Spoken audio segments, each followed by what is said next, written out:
Olá, sejam bem-vindos a mais um Recomeçar. Obrigado pela participação de vocês, obrigado por mais esse momento aqui que nós estamos iniciando o programa Recomeçar. Eu sou Anderson Biscaia, faço parte do grupo gestor do programa Recomeçar. Quero agradecer mais uma vez a sua presença, a sua participação. Mais uma live aqui para falar com vocês sobre a questão de contratos. Contratos, nós temos a presença aqui do Josué. Josué é bacharel em Direito pela Unibrasil, pós-graduado em Criminologia, é sargento da Polícia Militar do Paraná, está lotado na Casa Militar da Governadoria, consultor jurídico, né, atuou nos escritórios da advocacia, como o escritório da Azen Advogados Associados e a Cione Advogados Associados, dentro das áreas de Direito Civil e Família. Atualmente é consultor no escritório do Dr. João Carlos Advogados Associados. Josué, boa noite, muito obrigado pela tua participação, sejam bem-vindos ao programa Recomeçar. Obrigado pelo teu tempo, tua disponibilidade. E hoje nós vamos falar sobre um tema jurídico, contratos, né? O seu uso, importância, aplicabilidade nas relações jurídicas e formalidade. Josué, boa noite. Boa noite, então, novamente, né? Cumprimento o Anderson, cumprimentando o Anderson, eu cumprimento a todos os voluntários, líderes do programa Recomeçar, cumprimento os nossos pastores da Igreja DNC, cumprimentando-os, estendo esse cumprimento a todos os membros, né, da Igreja Batista Nacional do Cajuru, bem como amigos e familiares que também nos acompanham. Imagine, para nós é uma honra e é com muita humildade que recebi o convite e vamos tentar aqui, não vai ser nenhuma aula, não tem essa pretensão, vamos tentar fugir um pouco do juridiquês, tentar falar uma linguagem mais acessível, né? Inicialmente, eu gostaria de destacar aqui e trazer a todos uma frase do escritor Augusto Cury. Ele fala que a própria vida já é um contrato de risco. Os frágeis o lamentam, os fortes começam tudo de novo. Então, é diferente nas relações humanas. O contrato existe, ele surge, criado pela nossa legislação, porque o legislador teve exatamente essa preocupação, dar um equilíbrio nas relações, não fazer com que uma relação jurídica, um negócio jurídico, ele seja oneroso apenas para uma das partes. Por isso que o direito é representado por essa figura ali atrás, é a balança que serve para equilibrar as relações. E o contrato, ele materializa a vontade das partes. Por isso que já diz lá que pode ser, existe autonomia da vontade, né? É onde as duas partes ali, eles vão acordar determinado negócio e vão entrar no acordo, vão assinar, vão formalizar essa vontade. E é interessante que as pessoas sempre tiveram vontade de realizar negócio jurídico. Eu trago aqui alguns destaques da Bíblia, a própria Bíblia. Em Romanos 1:31, diz lá, necios, seria aqueles que são desprovidos de conhecimento, infiéis nos contratos. Se vamos olhar na Bíblia, vai ter várias expressões contratos. Já havia uma preocupação desde aquela época, mas muito bem antes, né, sobre você fazer as negociações mediante a formalização de um contrato, para que você tenha a garantia de que lá na frente aquilo será cumprido. Também temos destacados ali em Lucas 16:5. Convocou os devedores do patrão e perguntou ao primeiro: quanto lhe deves?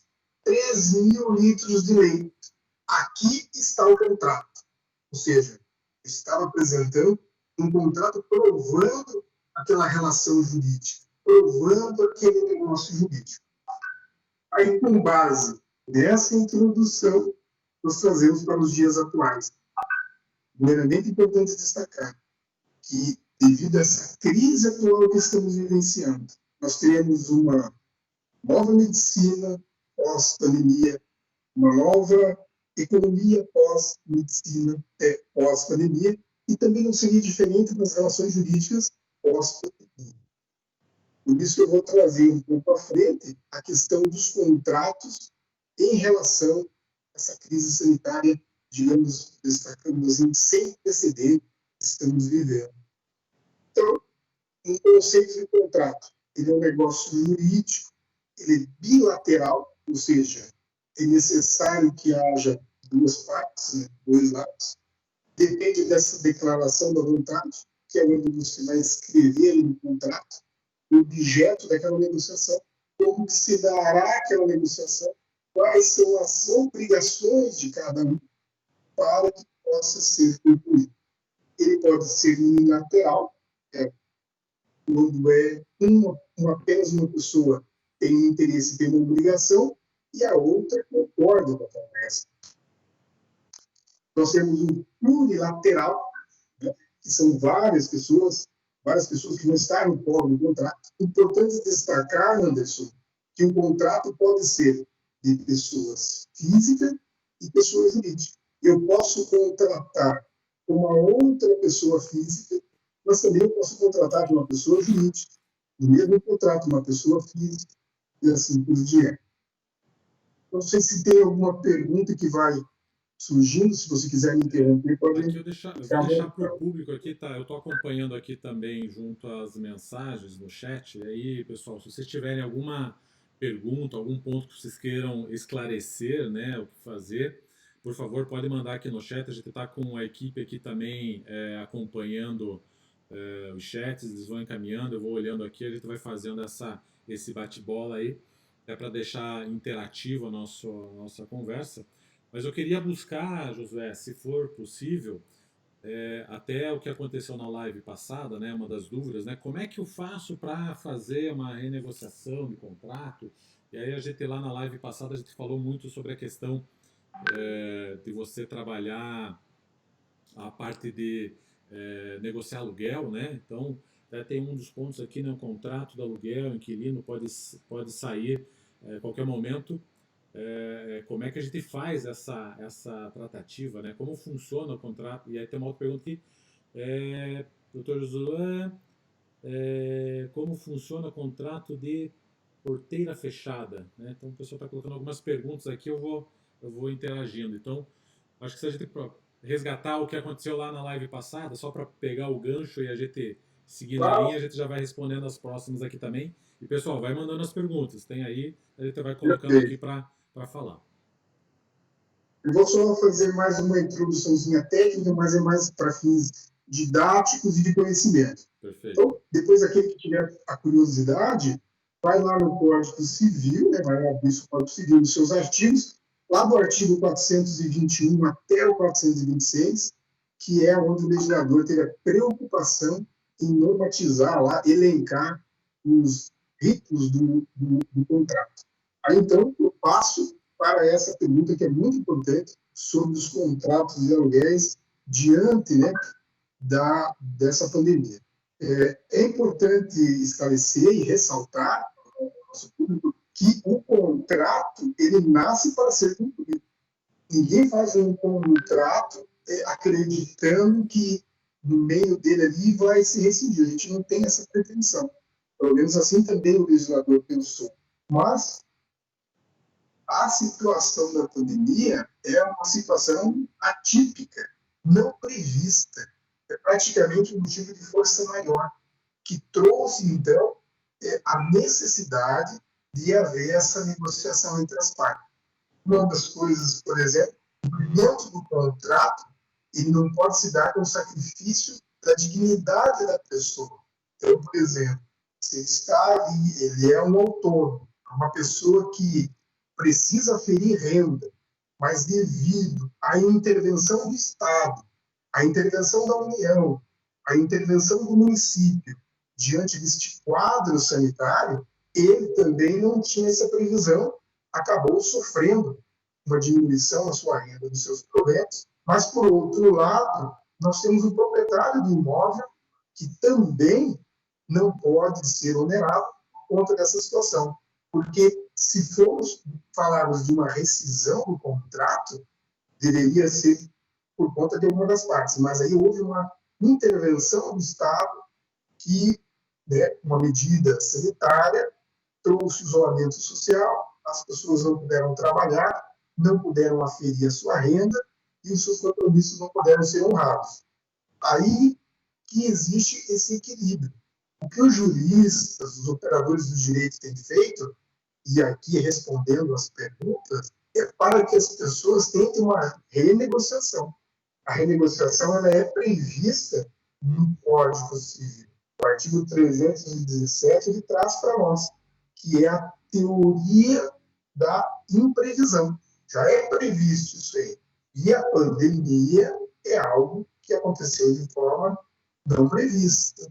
Então, um dos fundamentos que as pessoas estão recorrendo ao judiciário, e tem sido esse o fundamento do Poder Judiciário, é porque as pessoas não puderam prever isso e vai ter que ser dado novamente o equilíbrio para esse contrato. Os operadores do direito, né, os advogados, orientam para que tentem negociar de forma extrajudicial. Até porque o Poder Judiciário já tem outras demandas, acaba se tornando oneroso, né, devido ao número de demandas. E quem sabe a pessoa negociando diretamente com o proprietário consiga resolver essa questão. Importante esclarecer, Anderson, que nós não temos uma lei que obriga, por exemplo, o dono do imóvel ou a não cobrar o aluguel ou a dar esse desconto. É uma questão de bom senso e volto a destacar aquele princípio da dignidade humana. Eu, como aluguei aquele imóvel, eu não posso sacrificar minha dignidade, deixar de trazer os alimentos para dentro da minha casa para manter um ponto comercial ou aluguel de algo, por exemplo, que eu não esteja utilizando naquele momento. Então, eu vou citar um exemplo, que são os contratos, por exemplo, de uma pessoa, de uma empresa, uma pessoa jurídica, que alugou um barracão para grandes eventos. Ele locou esse barracão lá por um valor de R$30.000. Devido à intervenção do Estado, esse imóvel não está sendo utilizado para aqueles fins e aquela empresa, aquela pessoa jurídica, não está aferindo aquele valor de renda para honrar aquele compromisso.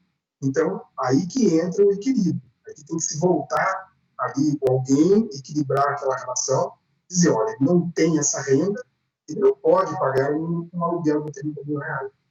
Quando não há esse acordo entre as partes, entre o inquilino, né, o locador, o que acontece? Aí essa demanda tem que ser via esfera judicial.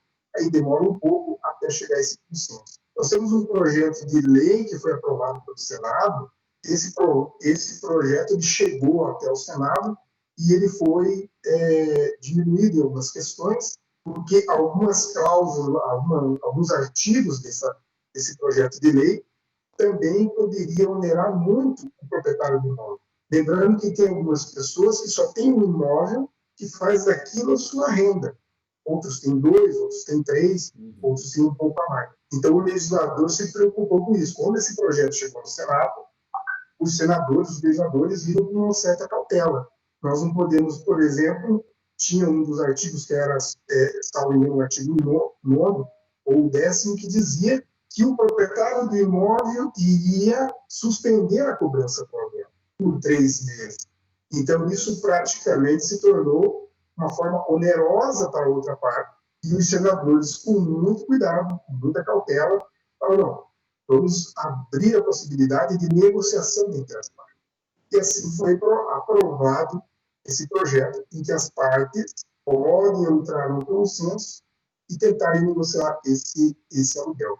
E a sugestão que eu dou para quem está enfrentando esse problema é de tentar ajustar isso direto com o proprietário, né, para que chegue num denominador comum e que essa relação jurídica ela possa se tornar equilibrada novamente, como ela foi no início.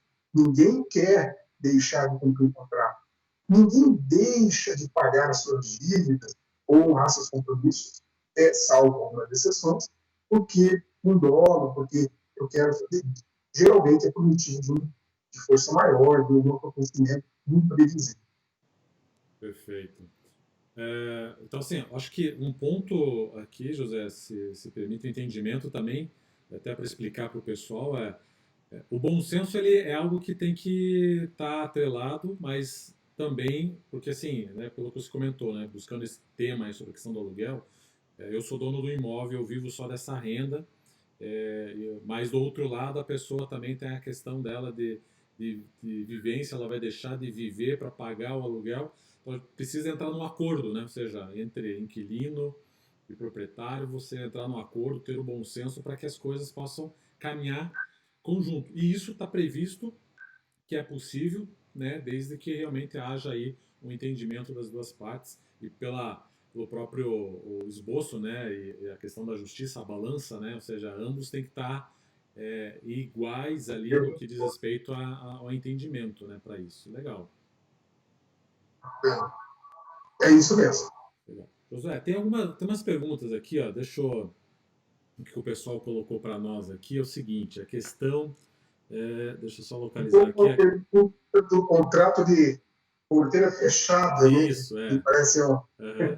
deve ser algum ex-aluno meu querendo fazer uma pegadinha, mas o contrato de porta fechada, assim, de uma forma bem simples, por exemplo, quando você vai comprar uma fazenda, vai adquirir uma fazenda, uma chácara, e dentro dessa chácara tem os animais, tem os materiais, os insumos, e quando você vai adquirir, você já faz a compra que a gente chama de nome de compra de porteiro, contrato de porteiro fechado. Você compra a fazenda, mas com tudo que vem dentro.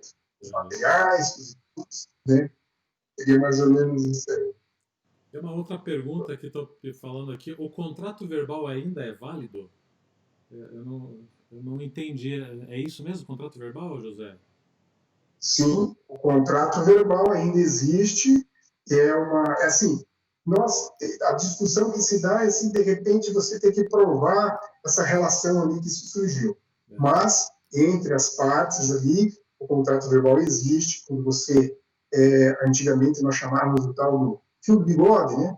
Que seria de você falar e não colocar aquilo por escrito. O contrato verbal é reconhecido pelo nosso ordenamento jurídico, sim. Legal, joia. O pessoal está mandando mais umas perguntas aqui, voltando ao tema do aluguel, né? Se o proprietário do imóvel ele é obrigado a reduzir o valor do aluguel nessa situação, né? No exemplo, a gente está vivendo essa questão aí da pandemia, né? Do que você acabou de comentar. E seu entendimento aqui, na verdade, é o acordo, né? Que a gente acabou de falar, né? Mas o proprietário ele é Nós temos obrigado? não é obrigado porque você só faz algo por força de uma lei, né? Aquilo que a lei te obriga. No caso desse específico da situação da pandemia, ele não é obrigado, ele pode chegar a um consenso, como eu disse, ele não pode deixar sacrificar, a pessoa não pode ser sacrificada por conta desse aluguel. O que ele pode dar a essa pessoa, que é o que nós orientamos, é um desconto, né? Um desconto ali que pode ser de 10% até 50%, dependendo de cada situação e também de cada realidade, né? Uhum. Por quê? Porque também não é interessante para o proprietário perder aquele aluguel, né? Então, ele também vai ter que trabalhar com isso. O prestador de serviço também tem que chegar a essa conclusão do bom senso, né? Nós chamamos disso do princípio da boa-fé, porque o contrato, quando ele é constituído inicialmente, já tem esse princípio jurídico, o princípio da boa-fé, da relação de que ambas as partes estão agindo de boa-fé, bom senso, e que sempre vão buscar o equilíbrio dessa relação jurídica. Legal, maravilha. Deixa eu ver se tem mais alguma pergunta aqui. Contato verbal. Ok. Pessoal, continue mandando as perguntas, a gente vai respondendo aqui para vocês. José, a gente, assim, dentro de entendi aí a questão de você ter para a questão do contrato, a formalização, para que você garanta, né? Você acabou de falar ali sobre a questão da boa-fé.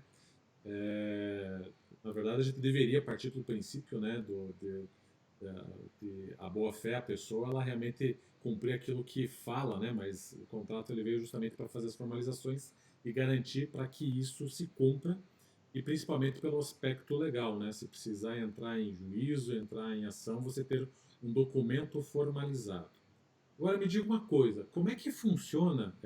Eu sou da área tecnologia, área digital, a questão dos documentos digitais, né? Isso também ele é algo válido, juridicamente comprovado? Tem que ter alguma situação como um certificado digital para poder prevalecer ou simplesmente a digitalização do documento assinado é suficiente para comprovar a existência do mesmo? Falar um pouquinho sobre isso, José? Claro, nós temos esse cuidado, inclusive a União, né, inclusive a nível federal, nós já temos uma legislação específica que trata do tema. Então, alguns documentos, inclusive quando você vai demandar junto a órgãos federais, por exemplo, dos estados, do Distrito Federal, alguns documentos digitalizados já não precisam nem mais serem reconhecidos firma. Por exemplo, aquele ou autenticação, né? Desculpe, a autenticação. O reconhecimento de firma hoje seria assinatura digital da pessoa. Existem formas de você acessar a um cartório e você ter a sua assinatura digital também. Não há mais a necessidade daquela assinatura. Em trâmites assim de órgãos públicos, judiciais, todos os documentos agora eles já estão se dando na ordem digitalizada. Né? Então, os documentos digitais eles têm sido, são importantes e estão sendo utilizados.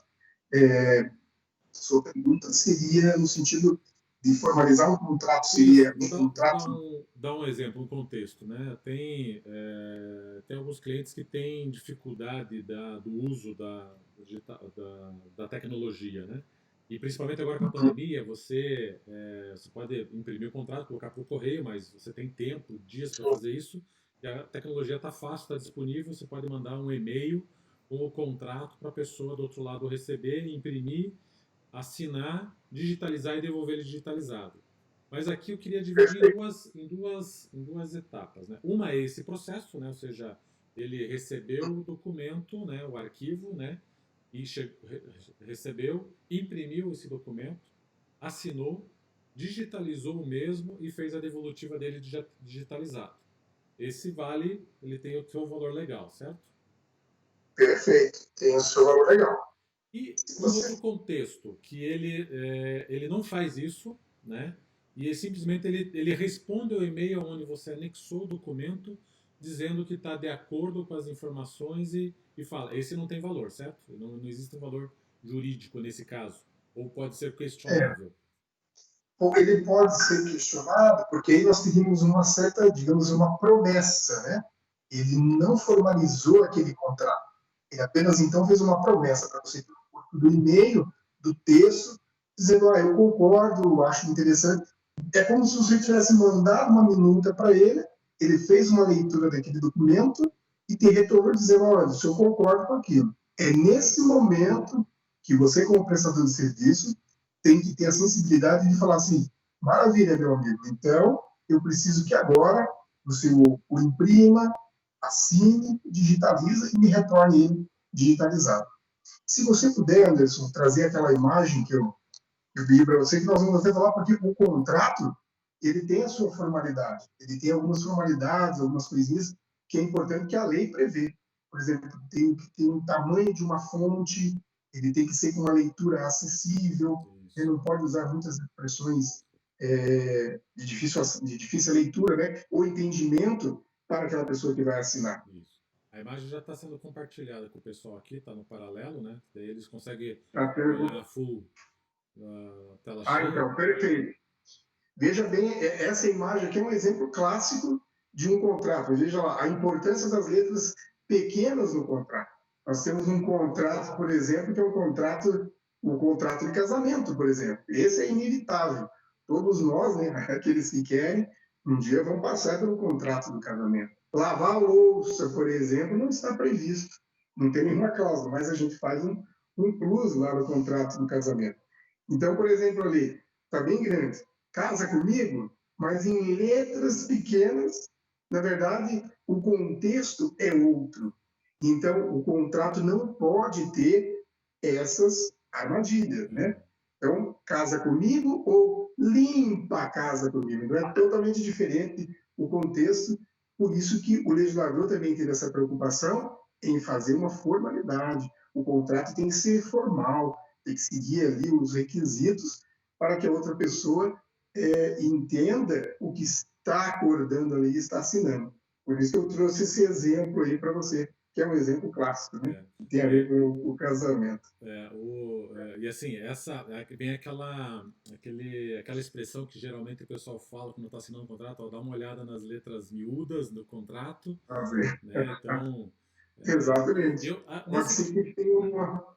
nesse caso, José, até uma dúvida, existe uma regra da formalização do contrato? Eu tenho que ter como é que fala, uma padronização na sua emissão, tamanho, fonte, algo nesse Não, o sentido? legislador ele não se preocupou com isso, Uhum, até para que se tornasse uma coisa mais célere entre as partes. Ele, a única coisa que ele dá os requisitos é assim, o agente, né, as pessoas, eles têm que ser pessoas capazes, né, pessoas que estão com a sua que possam responder civilmente caso não haja o cumprimento daquele contrato. O objeto daquele contrato tem que ser ilícito, né? Você não pode ir lá fazer um contrato da venda do entorpecente, por exemplo, e uhum, depois cobrar o não cumprimento daquele contrato. O objeto do contrato tem que ser lícito. E o mais importante é a descrição de forma simples, né? Uma certa que a pessoa possa ler e ver com clareza o que ela está acordando. A padronização existe em vários modelos, às vezes alguns escritórios de advocacia desenvolvem alguns próprios, alguns modelos próprios, mas enfim, não há uma padronização, não tem que seguir, como às vezes é um documento cartorário, que existe toda uma formalidade, né? Um contrato ele não tem essa formalidade, desde que ele cumpra alguns requisitos que também está previsto no Código Civil, que dá lá os requisitos, a descrição, o objeto do contrato, e o mais importante, Anderson, que às vezes a gente acompanha algumas situações, é que a pessoa que está contratando esquece de pegar, às vezes, a assinatura de duas testemunhas. Por que isso? Porque dependendo do tipo do contrato, ele vai se tornar um título executivo. Ou seja, você vai pegar esse contrato, vai ajuizar uma ação de cobrança, e uma das formalidades, um dos pedidos que é feito, é que tem o reconhecimento ali de duas testemunhas, né, assinadas, não há necessidade pode ser qualquer testemunha, desde que sejam pessoas idôneas, capazes, né, para assinar aquele documento como testemunha. É uma legal. dica aí importante. Joia. Tem umas perguntas aqui, ó, Josué. Primeira, o que é um contrato de comodato? E tem uma outra aqui que ela tem um contexto, né? Uma empresa que trabalha com diversos contratos, tanto trabalhista, trânsito, contrato de trabalho, contrato aluguel, contrato com fornecedores, com clientes, tornando todos eles em uma cadeia de contratos. No rompimento, na quebra de um deles, como que fica a questão das multas, né? Ou seja, pelo que entendi aqui, se eu tenho vários contratos, eu tenho isso, o interlocutor pode ser o mesmo, pelo que entendi, e se quebra, como é que fica a questão das multas, né? Tem uma cadeia, né? Eu presto o serviço para um que eu contratei outro que vai fortalecer, talvez. Acho que nesse contexto um pouco mais complexo, né? Como é que ficaria essa questão de multas, José? A orientação que se dá seria, não sei, pelo que eu vi, cada objeto do contrato tem vários objetos, né?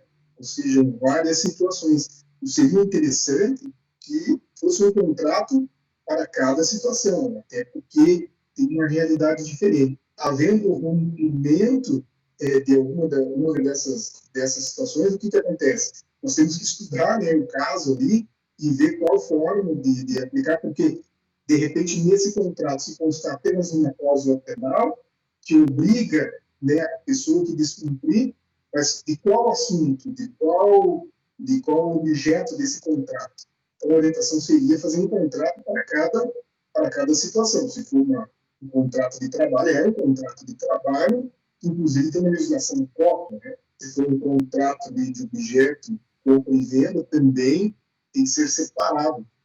Seria um caso mais interessante a gente avaliar e ver do que se trata. Né? Uhum. Mas, se tiver cláusula penal e a pessoa concordou que, havendo descumprimento de qualquer daquelas situações, essa cláusula penal tem incidência sobre aquele descumprimento. É. A palavra usada aqui é cadeia de contratos. Não sei se existe alguma normativa sobre cadeia de contratos, mas essa foi a expressão usada nesse contexto, tá? Uhum, sim. Não existe, nesse sentido, uma normatização em cadeia de contratos. Eu até entendi que, de repente, deveria fazer isso de forma separada, né? Cada contrato para cada objeto, até por conta de um princípio muito importante, que nós chamamos de princípio da segurança jurídica, né? Que rege toda a nossa sociedade, as nossas relações. Também não posso fazer um contrato de algo assim seja exceder para o mundo jurídico. Então, o contrato tem que ter o princípio da segurança jurídica. Por isso é sempre bom buscar a orientação de um profissional, de uma pessoa que vai cuidar do seu patrimônio nesse sentido. Perfeito. Outra pergunta que estava falando aqui era contrato de comodato. Seria um contrato de comodato. O contrato de comodato, ele é um contrato, por exemplo, de algo que ele não pode ser substituído. Ele é dado como um empréstimo, mas aquilo não pode ser substituído. Você empresta o meu veículo, o meu carro, para você fazer o uso dele, e depois você vai querer me devolver uma bicicleta, por exemplo. Não pode. O comodato, ele é específico naquele sentido. Então, se eu peguei emprestado de você o seu veículo, eu tenho que devolver o veículo nas mesmas condições. Perfeito, José. A questão de você fazer as atividades, justamente para que a gente tenha. A gente percebe muito que é usado muitas expressões nos contratos, se usa muitas expressões, se eu posso comentar aqui, o juridiquês, né? Aquelas frases mais rebuscadas, vamos dizer assim. Isso é alguma normativa, só voltando ao tema lá, né, sobre o padrão, mas alguma normativa no que diz respeito à regra, né, de constituição de contrato? Ou eu posso constituir um contrato que tem uma linguagem mais coloquial? Existe alguma restrição sobre esse assunto, não? Não, não há restrição quanto a isso. Até porque o legislador também se preocupa, e alguns doutrinadores batem muito nesse sentido, de que deve-se utilizar as expressões nos contratos que a pessoa, além de ser legível, né, o contrato, ou seja, tamanho de fonte, não exagerar nas questões de negrito, para que não haja uma confusão, não há necessidade de você usar algumas expressões jurídicas. Né? Claro que alguns querem deixar um contrato um pouco mais robusto, um pouco mais solene, e acaba exagerando um pouco nisso. Também não há nada que impede, mas, por exemplo, você usar uma expressão, a teoria da imprevisão, fica um pouco complicado para o leigo entender o que é aquilo. É muito mais fácil falar, ó, se houver alguma coisa que se ocorrer um imprevisto no contrato, ficaria muito mais fácil da pessoa entender. Então, a orientação sempre que se dá é usar de uma forma, de uma linguagem muito mais clara, né? Claro que alguns termos são técnicos e são importantes, né? Tem alguns termos que você acaba utilizando ali, mas não, nada impede de você não usar, mas também nada proíbe, né? No sentido, não vai trazer nenhum prejuízo, desde que você faça isso através de um profissional, né? Um operador de direito que vai poder te dar a orientação melhor, até te dar o significado daquela expressão, né? Ok. Legal. Josué, e que dica você daria para as pessoas, né? Você já comentou algumas aqui, já falou sobre alguns outros pontos, né, importantes, principalmente para a gente olhar a questão do contrato, letras miúdas, deixar as informações mais claras. Mas que dica você daria para o pessoal, né, principalmente dentro do programa Recomeçar, que tem o objetivo de apoiar o micro e pequeno empreendedor, que são pessoas que estão de alguma maneira fazendo negócios no mercado? O que você sugeria ou que dica você daria para esse pessoal para ajudar eles nessa questão jurídica nas suas empresas? Ou, melhor, nos seus negócios?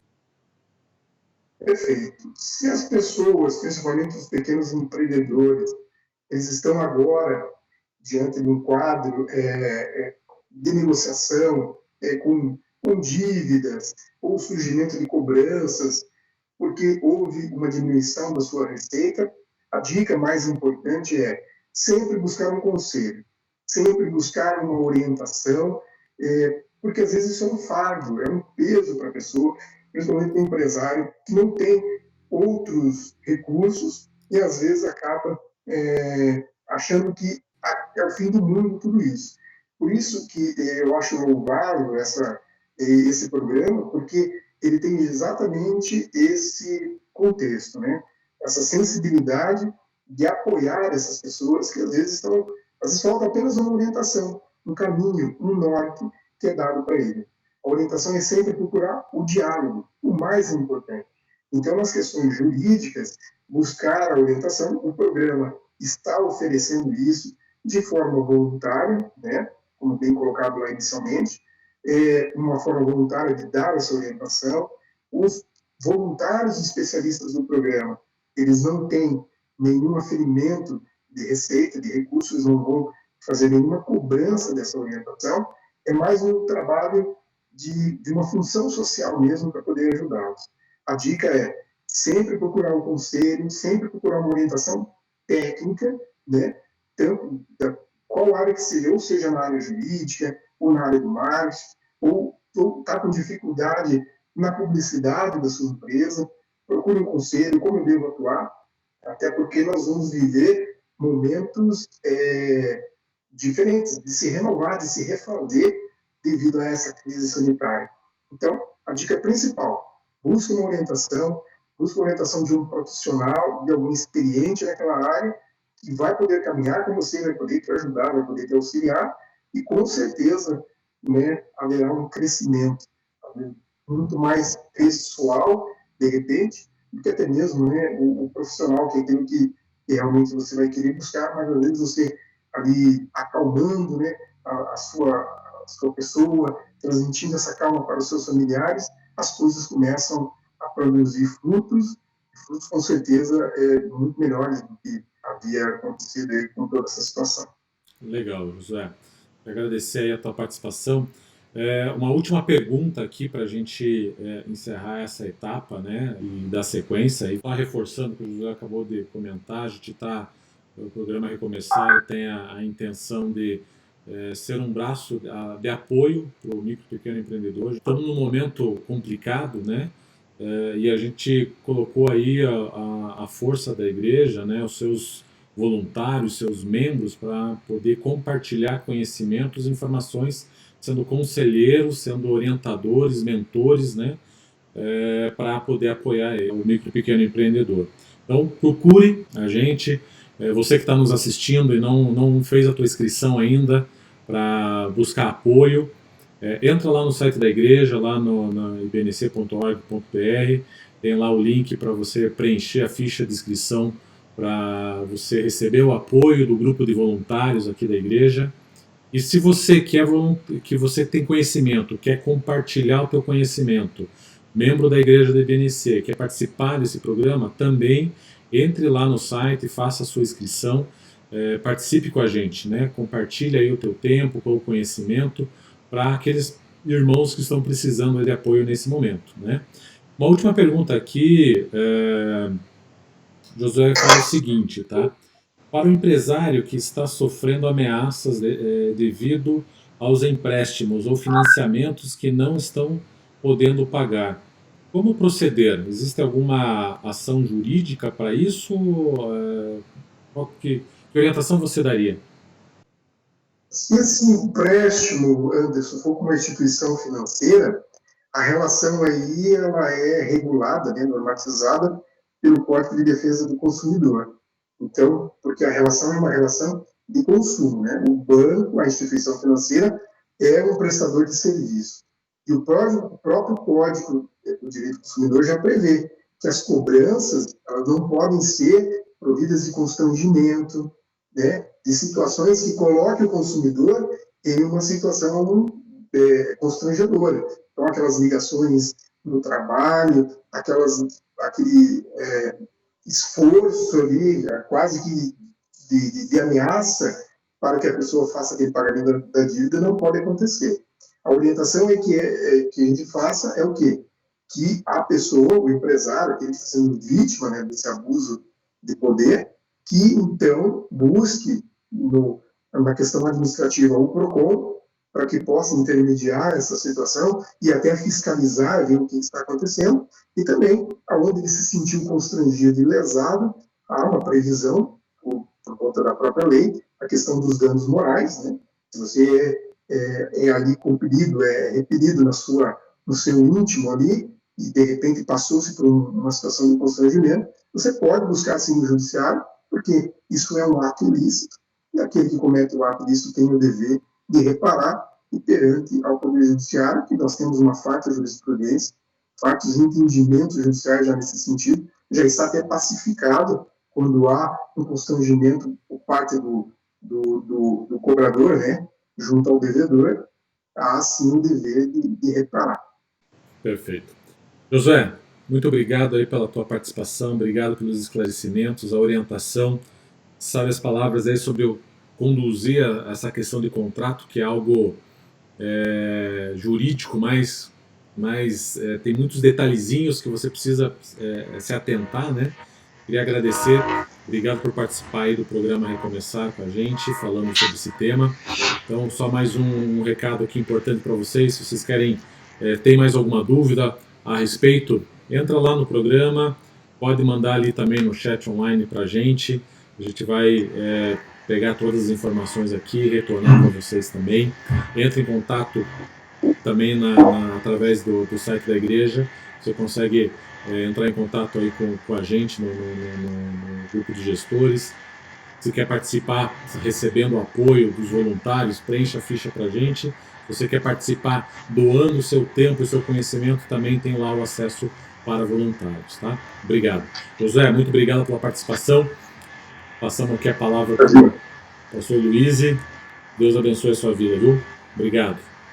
Boa noite a todos, amados irmãos e irmãs, empreendedores que estão participando dessa live, né? Também o Anderson tem conduzido essa atividade, eu posso dar graça a cada dia para poder ministrar a todo o povo, né? Josué, tema muito interessante, né? Josué, amigão nosso aí em cada momento, né, Josué? Só Jesus na causa, né? Tamo junto, né? É bem isso, né? Uma palavra muito apropriada, Josué é uma bênção de Deus. E quando a gente fala disso, né? Contrato, a gente lembra de princípios. E nós, como povo de Deus, nós devemos fazer os contratos, é claro, eles são necessários, são coisas humanas necessárias nos negócios, mas é muito importante também que nós temos princípios. Uma vez eu conversava com um irmão de uma igreja, ele é menonita, tá? Mas independente da denominação, o importante eu estou falando aqui de princípios e valores. Ele era um empresário, ele é um empresário. E quando eu conversei com ele, ele falou assim, poxa, você tem uma formação boa, você tem algum chamado ministerial? Ele foi muito claro para mim, sim, eu tenho. Meu chamado ministerial é ser um empreendedor, um empresário. Sabe que a princípio eu fiquei meio chocado com aquilo que a gente pensa como um chamado, aqueles 5 dons, nós temos lá em Efésios, né? 4:17, diz lá, né? Pastores, né? E tal, etc. Mas não, eu sou um empreendedor, um empresário, esse é meu chamado. Ora, vocês que nos assistem agora, vocês têm um chamado, vocês têm um ministério, empreendedor, empresário, empresária. E se nós temos um ministério, nós temos uma finalidade. Qual é o propósito pelo qual Deus te chamou para isso? Qual é o propósito? Você chegou a pensar nisso? Te chamou para quê? Para que você possa ficar numa situação melhor que as outras pessoas? Me parece um pouco egoísta essa visão, né? Te chamou para que possa ter mais condições que os demais? Só por ter? Me parece também egoísta essa posição. Mas eu creio que o propósito é servir a Deus e as famílias envolvidas. Sabe, eu fiz administração de empresas também, e até uma formação depois, uma pós-graduação nessas áreas, mas um dos professores às vezes me disse assim, falou, olha, um empresário, um administrador, ele pode fazer mais mal às vidas do que um médico. Eu achei meio estranho. Eu falei, mas por que, professor? Detalhe esse negócio para nós. Eu falei, olha, um médico, e está operando uma vida. Se ele falhar, aquela pessoa morrerá. Certo? Um empresário, um empreendedor, um administrador, tocando seus negócios, se ele tocar bem, muitos serão abençoados. Se ele tocar mal, muitas famílias sofrerão. Então tem aí um propósito, uma finalidade. Né? Se Deus te chamou, Ele te chamou para, sim, ser um empreendedor, um empresário, empresária, empreendedora, para servi-lo e servir as famílias envolvidas. Sabe o que significa? Que você seja alguém que tenha princípios e valores. Estabeleça todos os contratos que têm que ser estabelecidos, peça todos aquilo que é necessário até para os seus funcionários e colaboradores e parceiros, mas tenha princípios e valores. Aquelas pessoas que estão ali, estão dedicando o seu tempo para que o negócio como um todo que você dispõe possa florescer. Então guarde esse dom que Deus lhe concedeu. Desenvolva a sua atividade dessa maneira. Se você tem esse chamado, você tem essa convicção, glória a Deus. Se você não tem, acho que é uma boa oportunidade para essa semana, até a nossa próxima live, você pensar a respeito disso. Orar a Deus. O empreendedor deve orar a Deus, para que Ele possa te dar um propósito, um caminho, e que Ele possa colocar no teu coração convicção. Sim, eu sou. Sabe por quê? Se você já está há bastante tempo lidando com isso, então você já talvez tenha passado essa fase. Se você está iniciando, você vai passar um momento, um vale, um certo dia, em que você vai pensar, será que eu decidi corretamente? Será que esse é o caminho que eu deveria ter tomado? Nessa hora você precisa da convicção. Nessa hora que você precisa ter buscado a Deus previamente e ter dado convicção no teu coração, você fala assim, não, eu sei a que Deus me chamou. Não vou voltar, metaforicamente, para o Egito. Vou continuar para a terra prometida, que é ser bem-sucedido nesse ministério que Deus me deu, com esse propósito de servir a Ele e as famílias. Veja, algumas pessoas se perderam nesse caminho. Se nós olharmos hoje, quantos irmãos, até irmãs também, que às vezes Deus deu essa finalidade, esse ministério, esse propósito, receberam e não souberam como utilizar. Porque se Deus lhe der muito, e eu peço a Deus que lhe dê muito, que você possa ser muito próspera, vai dar com um propósito. Vai dar com que propósito? Que a igreja possa florescer, que os missionários possam receber aquilo que é necessário para o seu sustento, para que possam desenvolver a obra missionária. Olha, tem um propósito nisso. Tem uma finalidade nisso. Tem pessoas que Deus levanta de uma tal maneira e são tão desprendidas que você nem sabe o que elas fazem. Eu conheço alguns dentro da nossa igreja que tem um coração tão grato e tão doador, e Deus dá muito. Por quê? Não está apegado a isso. Está no caminho desse ministério, desse propósito que Deus concedeu. Então fique bem tranquilo em relação a isso, mas centrado no caminho de Deus. Para isso, ore. E saiba o seguinte, Deus tem interesse pelos nossos projetos. Sabia? Muita gente acha que não tem, mas Ele tem sim. Ele está muito interessado nos nossos projetos. Eu me lembro, quando eu logo me converti, eu achava que eu não devia orar pelo meu trabalho, sabia? Porque eu imaginava que Deus, um ser tão espiritual, tão, assim, tão lá no alto, não estava interessado por coisas tão mundanas quanto o meu trabalho. Até que um dia que o Espírito Santo tocou no meu coração e perguntou por que eu não fazia oração pelo meu trabalho, e eu expliquei para ele minhas razões, minhas convicções, e imediatamente o Espírito Santo começou a trabalhar no meu coração e dizer que ele se interessava por toda a minha vida, por todos os detalhes da minha vida. Deus tem interesse pelos teus projetos, pelos nossos projetos. Por isso devemos colocar em oração a Ele, para que Ele possa abençoar. A partir dali Deus começou a mudar a minha vida, porque eu estava colocando diante dele. Outra questão é que nós temos que convidar Deus para os nossos projetos, porque se Deus não for conosco, não dá jeito, gente, não dá jeito. E quando nós convidamos Ele para o nosso projeto, a gente vai ser guiado por Ele. Significa que, eventualmente, a gente possa estar trabalhando numa área e Deus vai dando pequenos ajustes, até que a gente chegue naquilo que é o que Ele tem para nós. Eu tenho um exemplo na Bíblia, por exemplo, Eliseu. Quando Elias foi buscar Eliseu, ele estava trabalhando. Ele não estava ali, não estava parado. Deus deve te encontrar trabalhando. Deve te encontrar fazendo aquilo que é a tua convicção fazer. E ele pode mudar o rumo disso, ele pode dizer que é isso, ele pode complementar isso. Mas na hora que ele tocar, entrar e fizer esse trabalho, tudo vai mudar. Eu tenho um primo meu que é empresário, empreendedor.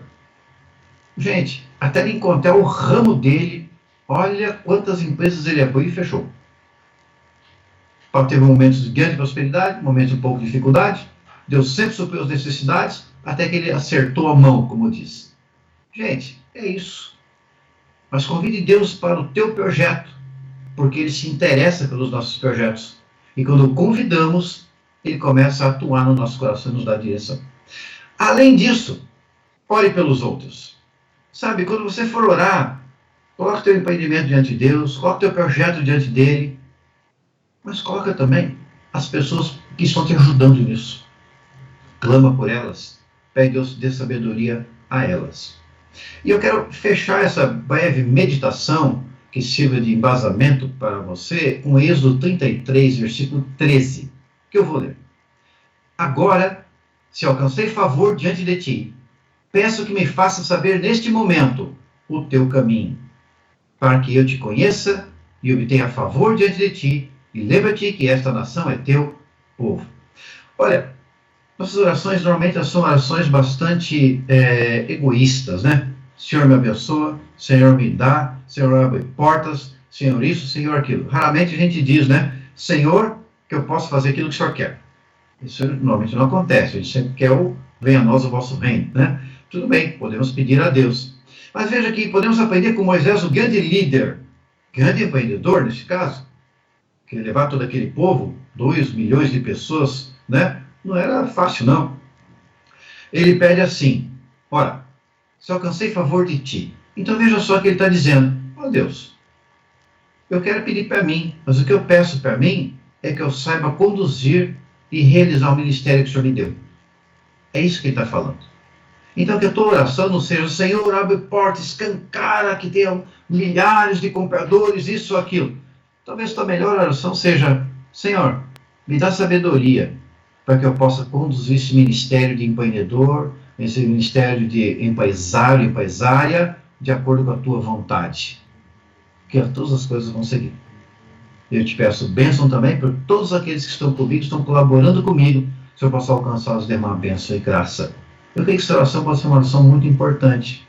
E que a gente possa buscar, nesta semana, o entender de Deus. Senhor, qual é o meu ministério? O dia que eu estava, eu vou terminar essa palavra com o meu testemunho pessoal, já tinha, o Espírito Santo falado comigo muitas vezes. Um dia eu estava na igreja batista, lá do Portão, chamada antiga Igreja Batista Memorial, hoje Batista Semear, que é onde eu fui me converti. Eu estava ali no banco, num culto de sábado, à noite dos jovens, já fui jovem, cabelo branco, já foram pretos, né? E então, naquele dia eu estava ali sentadinho no culto dos jovens, e o irmão estava lá, tocando lá a música, aquela guitarra bonita que ele tinha, uma guitarra preta ali, tocava muito bem e tal.